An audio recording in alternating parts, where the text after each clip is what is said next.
तर पारदर्शक निवडणुका व्हायला पाहिजेत असं अविनाश अभ्यंकर म्हणतायत। राज्य मुख्य निवडणूक आयुक्तांना भेटून त्रुटी सांगणार असंही अभ्यंकरांनी म्हटलंय। सत्ताधारी देखील आमच्यासोबत यायला हवे होते।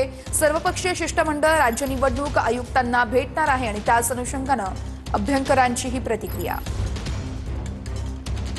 जे वरिष्ठ नेते अविनाश अभ्यंकर आपल्यासोबत आहेत, आपण त्यांच्याशी बातचीत करणार आहोत। आज महाविकास आघाडीचे सर्व वरिष्ठ नेते, राजसाहेब, सर्व मनसेचे देखील नेते आज निवडणूक आयुक्तांची भेट घेण्यासाठी जाणार आहेत। ज्या पद्धतीने गेल्या अनेक वर्षांपासून निवडणूक प्रक्रियेवरती प्रश्नचिन्ह उपस्थित होतंय, त्या संदर्भात आज तुम्ही निवेदन देणार आहात। काय सांगाल, काय प्रतिक्रिया? आता ह्या गेल्या 7-8 वर्षांमध्ये जे काय सगळं घडलेलं आहे त्याचा आता परिपाक दिसतोय।